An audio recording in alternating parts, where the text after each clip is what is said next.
Assalamualaikum warahmatullahi wabarakatuh. Selamat datang di teman makan. Kalian lagi makan apa guys? Makan pagi, makan siang, atau makan malam? Alhamdulillah banget ada orang baik yang mau cerita pengalaman horornya ke aku. Jadi aku bisa posting teman makan part 2. Nah, aku dapat cerita ini tuh dari temanku yang namanya Sasa. Makasih ya Sasa udah mau sharing dan ngebolehin aku cerita di video. Pernah lewat gak sih di sosial media kalian tentang tulang wangi di bulan Sura? Nah, jadi temanku ini, si Sasa ini ngerasain banyak hal aneh yang terjadi selama ini di tubuhnya dia. Kayak dia tuh lebih sering sakit, sering flu, terus tiba-tiba badannya pegel. Tapi sebenarnya dia tuh nggak pernah mengerjakan pekerjaan berat. Nah, tapi Sasa tuh nggak pernah mikir ada hubungannya sama bulan Sura. Sampai akhirnya dia jatuh sakit dan dia ngalamin banyak hal-hal aneh selama dia sakit itu. Nah, pertama itu dia sakit demamnya. Demamnya itu nggak terlalu parah ya guys. Jadi kayak dia tuh cukup berobat atau konsultasi ke apotek aja dan dikasih obat. Jadi hari itu pulang dari apotek dia langsung minum obat dan tidur siang.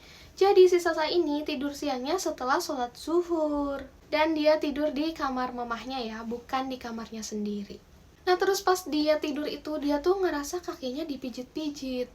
Dalam hati, alhamdulillah ada yang perhatian sama aku mijit-mijit kakiku. Tapi lama-lama dirasa tangan yang mijit kakinya dia itu panas. Jadi dia mikir gini, kok tangannya panas banget sih? Tapi dia gak berpikir aneh-aneh. Tapi pas tangan itu nyentuh di telapak kakinya atau mijit di telapak kakinya Sasa, dia ngerasa tangannya itu makin panas. Spontan Sasa buka mata dan bilang kayak gini, "Mamah, kok tangan mamah panas banget sih?"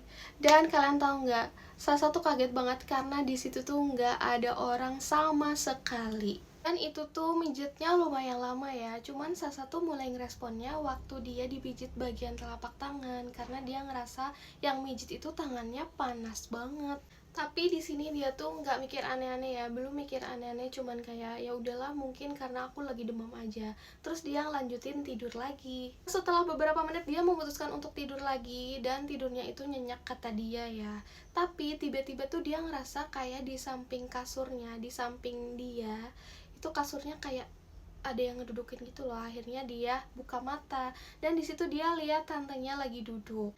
Nah, terus Sasa bilang gini, "Tante, kok tante udah pulang? Tahu gitu aku nitip bakso ke tante karena aku lagi nggak enak badan, pengen makan yang pedes-pedes." Nah, di situ tantenya cuman senyum aja tapi terus pergi dan Sasa lanjutin tidur lagi, nggak mikir aneh-aneh. Cuman kayak dalam hati gini aja, kok tante responnya kayak gitu sih? Terus tiba-tiba dia dengar azan asar. Akhirnya dia bangun. Nah, pas dia bangun ini dia keluar rumah dan ketemu tantenya lagi duduk. Terus dia bilang kayak gini, "Tante, kok tadi tante diam aja sih waktu ngobrol sama aku, nggak respon apa-apa." Terus tantenya tuh kayak kaget gitu loh. Tante bilang gini, "Hah? Kapan tante nyamperin kamu? Kapan kamu ngajakin ngobrol? Waktu tante pulang kerja tadi, tante lihat kamu lagi tidur. Ya udah, tante ngintip aja dari pintu. Tante nggak masuk sama sekali." Di situ Sasa bener-bener kaget karena dia tuh sejelas itu ngerasa bahwa tantenya duduk di sebelah dia dan dia ngomong sama tantenya. Dan itu jelas banget itu bukan mimpi ya guys. Karena dirasa aneh, Sasa pun memutuskan untuk tanya ke mamahnya juga. Dia tanya gini, "Mama tadi pijitin aku nggak sih?" Terus mamahnya bilang, "Enggak, mama nggak mijitin kamu, mama seharian di luar main ke rumah bude." Kata mamahnya gitu guys. Setelah dengar jawaban dari tante dan mamahnya, itu dia mulai mikir, ya ampun, itu apa ya, yang tadi samperin aku siapa? Tapi di sini Sasa tetap berpikiran positif. Mungkin karena aku lagi demam aja, mungkin aku ketindihan. Sasa mikirnya kayak gitu ya guys. Nah, selang beberapa hari alhamdulillah Sasa sembuh, terus melakukan aktivitas seperti biasa. Terus si Sasa ini udah mulai kerja seperti biasa ya guys. Tapi waktu itu lembur, jadi Sasa memutuskan untuk nginep di kos-kosan temennya. Tapi walaupun Sasa nginep di kos-kosan temennya, shift temennya dan shift Sasa itu berbanding ya guys. Jadi Sasa shift pagi, temennya shift malam. BTW Sasa ini kerja di rumah sakit. Jadi walaupun numpang di kos temennya, tapi Sasa ini tidur sendiri ya, nggak sama temennya itu. Nah, pas tidur di situ, Sasa itu tiba-tiba seperti mimpi kayak disamperin sama macan putih yang besar banget.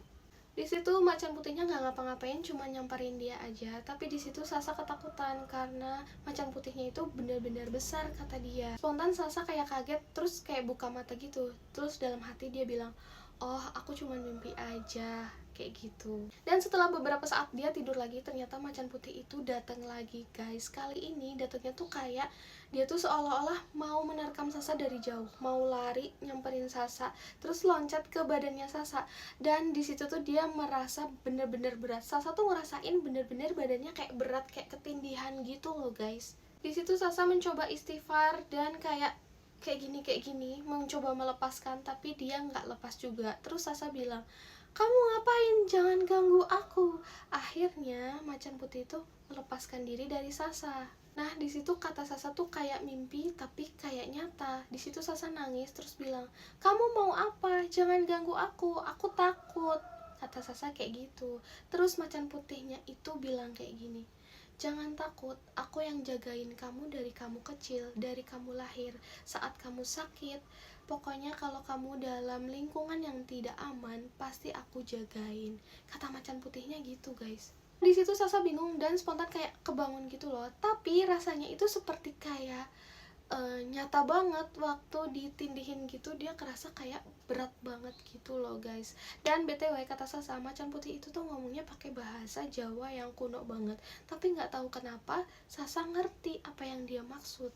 Dan akhirnya dia melanjutkan tidur lagi, dan tidur yang kali ini aman ya guys, sampai dia bangun dan sampai dia pulang ke rumah. Cuman waktu di rumah itu kayak dia tuh selalu mikir, kok bisa ya macan putih itu bilang, aku yang jagain kamu dari kamu kecil, kalau kamu sakit, kalau kamu berada di tempat yang tidak aman. Sasa tuh kayak kepikiran terus gitu loh guys di otaknya dia. Dan kalian tahu nggak guys, macan putih ini nyamperin Sasa untuk ketiga kalinya. Tapi kali ini posisi Sasa lagi nggak tidur ya guys, bener-bener Sasa lagi sadar dan dia tuh lagi scroll HP. Tiba-tiba macan putihnya itu datang, dan kayak datangnya itu nembus ke tembok itu loh. Sasa kayak langsung bengong.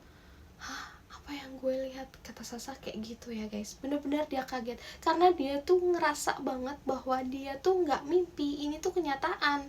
Di situ Sasa belum sempat ngomong apa-apa, tapi macan putihnya itu udah ngomong duluan. Kata macannya kayak gini, kamu nggak usah mikir aku siapa, aku dari mana, intinya aku akan selalu datang di bulan Sura. Tapi kenapa aku baru memperlihatkan ke kamu sekarang?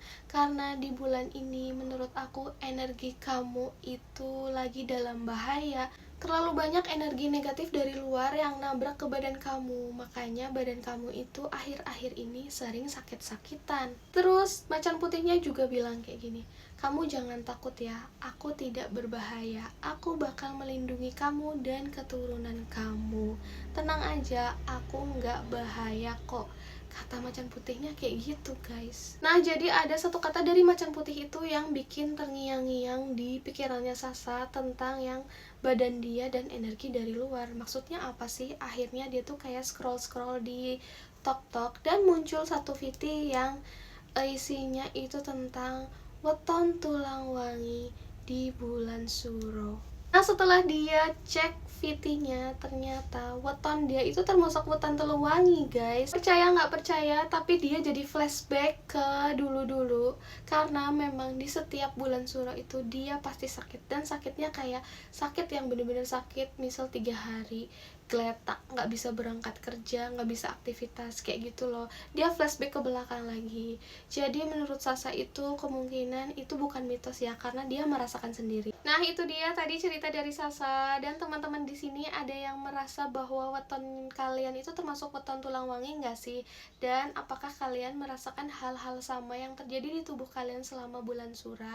Coba komen di bawah ya. Alhamdulillah selesai juga untuk teman makan part 2. Guys, tolong bantu aku untuk mengembangkan akun aku ini dengan mengirim cerita-cerita horor kalian di email temanmakan50@gmail.com ya. Masya Allah, tabarakallah, terima kasih yang sudah nonton sampai habis. Semoga kalian sehat selalu. Wassalamualaikum warahmatullahi wabarakatuh.